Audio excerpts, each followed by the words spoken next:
मुझे लगता है कि अधीर रंजन चौधरी जी कांग्रेस पार्टी के सीनियर नेता है। बहुत बार वो बहरामपुर से वेस्ट बंगाल से चुनकर आए थे।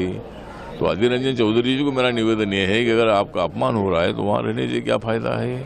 कांग्रेस पार्टी को भविष्य नहीं है और इसीलिए आपने कांग्रेस पार्टी छोड़ना चाहिए और आपने एनडीए में आना चाहिए। ऐसा निमंत्रण मैं आपको देता हूँ। आइए, आप बीजेपी में आइए या मेरी पार्टी में आरपीआई में आप आइए। नमस्कार। এখন তাহলে অধীর রঞ্জন চৌধুরী কংগ্রেস দলে তার সুসময় আসা পর্যন্ত কি অপেক্ষা করবেন? যদি সেটা করেও থাকেন তাহলে সেই সুসময় আদৌ কি আসবে? যদি অধীর রঞ্জন চৌধুরীকে আবারও লোকসভা ভোটে জিতে সাংসদ হতে হয় তাহলে তাকে যেমন আগামী 2029-এর লোকসভা ভোট পর্যন্ত অপেক্ষা করতে হবে, একই সাথে অধীর রঞ্জন চৌধুরী যদি মনে করেন তিনি কংগ্রেসের বিধায়ক হিসাবে পশ্চিমবঙ্গ বিধানসভাতে যাবেন তাহলে সেই সম্ভাবনাও অনেকটা ক্ষীণ। কারণ পশ্চিমবঙ্গে বর্তমানে তৃণমূলের প্রধান বিরোধী রাজনৈতিক দল হিসাবে বিজেপি যেমন নিজেদেরকে প্রমাণ করতে পেরেছে, একই সাথে মালদা মুর্শিদাবাদের মতো জেলাগুলিতে কংগ্রেস যে ক্রমাগত নিজেদের গুরুত্ব হারিয়েছে সেটা সম্প্রতি এই 2024-এর লোকসভা ভোটেও প্রমাণ হয়েছে। কারণ এই সমস্ত এলাকার মুসলিম সম্প্রদায়ের জনগণের একটা বড় অংশের ভোটই তৃণমূলের ভোট বাক্সে যাচ্ছে।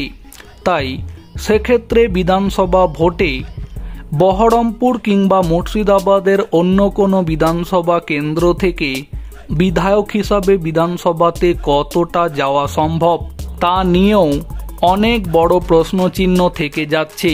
তবে এবার যখন প্রদেশ কংগ্রেস সভাপতির দায়িত্ব অধীর রঞ্জন চৌধুরীর কাছ থেকে কেড়ে নেওয়া হলো এবং যখন বিভিন্ন মহলে আলোচনা চলছে অধীর রঞ্জন চৌধুরী এবার তাহলে কি কংগ্রেস ছাড়তে চলেছেন, অনেকে মনেও করছেন এবার হয়তো অধীর রঞ্জন চৌধুরী কংগ্রেস ছেড়ে তৃণমূলে যোগদান করবেন। আবার কেউ কেউ মনে করছেন অধীর রঞ্জন চৌধুরী বিজেপিতেই যোগদান করবেন। ঠিক সেই সময় এবার যে খবরটি জানতে পারা যাচ্ছে তা হলো এবার পদহীন কংগ্রেস নেতা অধীর রঞ্জন চৌধুরীকে বিজেপি সাংসদ তথা কেন্দ্রীয় মন্ত্রী রামদাস আঠাওয়ালে বিজেপিতে আসার আমন্ত্রণ জানালেন। তাহলে কি এখন বিজেপি সাংসদ তথা কেন্দ্রীয় মন্ত্রীর এই আবেদনে সাড়া দিয়ে অধীর রঞ্জন চৌধুরী বিজেপিতে কি আসবেন, নাকি অন্য দিক থেকে তৃণমূলের অনেক নেতা নেত্রীরাও যেখানে অধীর চৌধুরীকে তৃণমূলে আসার আমন্ত্রণ জানাচ্ছেন, অধীর চৌধুরী পশ্চিমবঙ্গের মাটিতে রাজনীতি করার স্বার্থে তৃণমূলে যোগদান করবেন, এটাই সবথেকে বড় প্রশ্ন হয়ে দাঁড়াচ্ছে।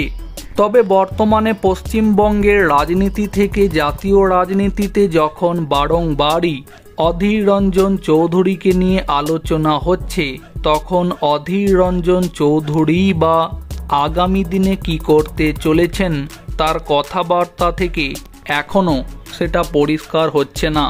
তো প্রিয় দর্শক বন্ধু, আপনাদের কি মনে হয় অধীর রঞ্জন চৌধুরী পদহীন হয়েই কি কংগ্রেসে থাকবেন, নাকি তৃণমূলে আসবেন, নাকি বিজেপি সাংসদ তথা কেন্দ্রীয় মন্ত্রী বিজেপিতে আসার যে আহ্বান জানিয়েছেন সেই ডাকে সাড়া দিয়ে তিনি বিজেপিতে যাবেন? আপনাদের এই বিষয়ে ঠিক কী মতামত থাকছে কমেন্টে জানাতে পারেন। ভিডিওটিকে সম্পূর্ণ করে দেখার জন্য অসংখ্য ধন্যবাদ।